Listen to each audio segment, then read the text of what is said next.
Fail हो जाने पे भी नहीं डांटना बनता। बच्चा फेल हो गया और आप डांट रहे हो, ये पास नहीं होगा, ये ज़हन में रख लो। अपनी मर्जी से पढ़ता है आदमी, गन पॉइंट पे पढ़ सकता ही नहीं है। मेरे माँ बाप ने मुझे पढ़ाने की कोशिश की स्कूल में, मैं नहीं पढ़ के दिया। अल्हम्दुलिल्लाह, अल्लाह का कितना फजल हो गया, ठीक है ना, मैं नहीं पढ़ के दिया।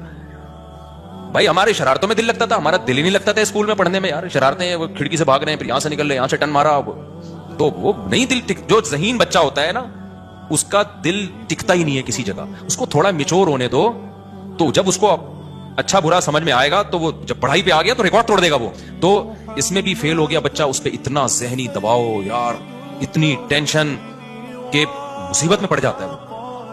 तो ऐसा मत करो, बच्चे को दिमागी तौर पे ग्रो करने दो। जितना खुश हंसी खुशी जिंदगी, थोड़ी बहुत टेंशन है वो अखलाक सिखाने वाली तो देनी है, नमाज वाली टेंशन, और ये चोरियां चुकारियां ना शुरू करते, गाली ना देना शुरू करते।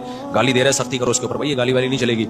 छोटे भाइयों को बिला वजह मारता पीटता है तो उसको समाओ, इंसान के फिरौन के बच्चे मत बनो भाई। जो तकब्बुर और ये सब चीजों को तो कंट्रोल करो, बाकी चीजों में भाई पढ़ रहा है अच्छी बात है, फेल हो गया कोई बात नहीं, उसको मोटिवेट करो, कोई बात नहीं बेटा, अगली दफा इंशाल्लाह अच्छे नंबर आएंगे, सल्लू अलल हबीब कह दिया करो। मेरे दो भांजे हैं ना, ये नंबर कम आए थे, बल्कि शायद एक फेल हो गया था। तो चूंकि वो हमारे बहनोई हमारी ही दोस्त हैं बचपन के, बयानात एक ही शेख से हम बैठ थे, तो हम दोनों में सॉफ्टवेयर एक जैसे इंस्टॉल हुए हुए। तो वही हुआ, बच्चे जो फेल हो गया, तो घर में जब इत्तला मिली, बच्चे थोड़े से घबरा रहे थे, हम फेल हो गए तो पता नहीं क्या होगा। उन्होंने कहा कोई बात नहीं यार, आखिरत के इम्तिहान में फेल नहीं होना बस बेटा, दुनिया में फेल पास चलता रहता है। तो कुछ भी नहीं हुआ। तो थोड़े जब समझदार हुए तो खुद ही अकल आई, भाई बातें मामू से हम 4 शादियों की सुनते हैं, तो फेल होके तो 4 शादियां नहीं हो सकती, तो कुछ करना पड़ेगा भाई। खुद ही समझ में आया।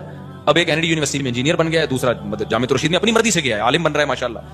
तो मैंने देखा है घरों के अंदर बच्चा जा रहा है, हाथ से गिलास छूट गया, थप्पड़ लगता है।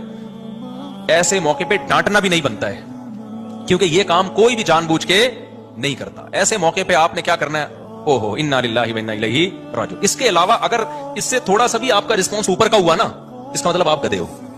आप क्या हो? गधे हो। जो काम आपसे भी हो सकता है वो उससे हो गया तो ये तो आपसे भी हो सकता है ना, कि आपसे गिलास नहीं टूटे होंगे। कितनी दफा हमसे टूटे गिलास, कितनी दफा बहुत से लोगों से बहुत कुछ टूट जाता है भाई। तो ऐसे मौके पे ये कहना कि यार ये गिलास क्यों तोड़ दिया, और ये अंधा है, और फिर जो जितना गधा होगा ना, फिर उसका स्टाइल उतना ही ज्यादा होगा। थोड़ा सा गधा है, यूं आंखें दिखाएगा, ये थोड़ा सा गधा है। जो नॉर्मल इंसान होगा ना, मैं नहीं कह रहा बहुत बाअखलाक, बहुत बदतमीज ना हो, तो वो क्या करेगा, कुछ भी नहीं, कोई रिस्पॉन्स नहीं, चलो यार ये टूट गया, एहतियात करनी चाहिए बेटा, बस। जो ज्यादा बाअखलाक होगा वो तो मुस्कुरा देगा, वो कहेगा बे भाई। हकीकत है बच्चों की हरकतों पे हंसी आती है इंसान को। बच्चे बड़ी फिल्म होते हैं, वो जानकर थोड़ी कुछ कर रहे होते हैं, क्योंकि हंसी इस पे आती है कि बच्चा खुद शर्मिंदा हो रहा होता है, अब डांट पड़ेगी।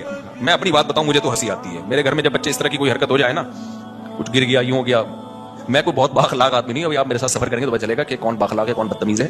तो लेकिन ये कि मुझे बच्चों की हरकतों पर हंसी आ जाती है, क्योंकि बच्चों के ना खुद ही एक शर्मिंदगी सी हो रही होती है, उसको डर लग रहा होता है कि पता नहीं मैंने क्या किया है। तो ऐसे मौके पर हंसी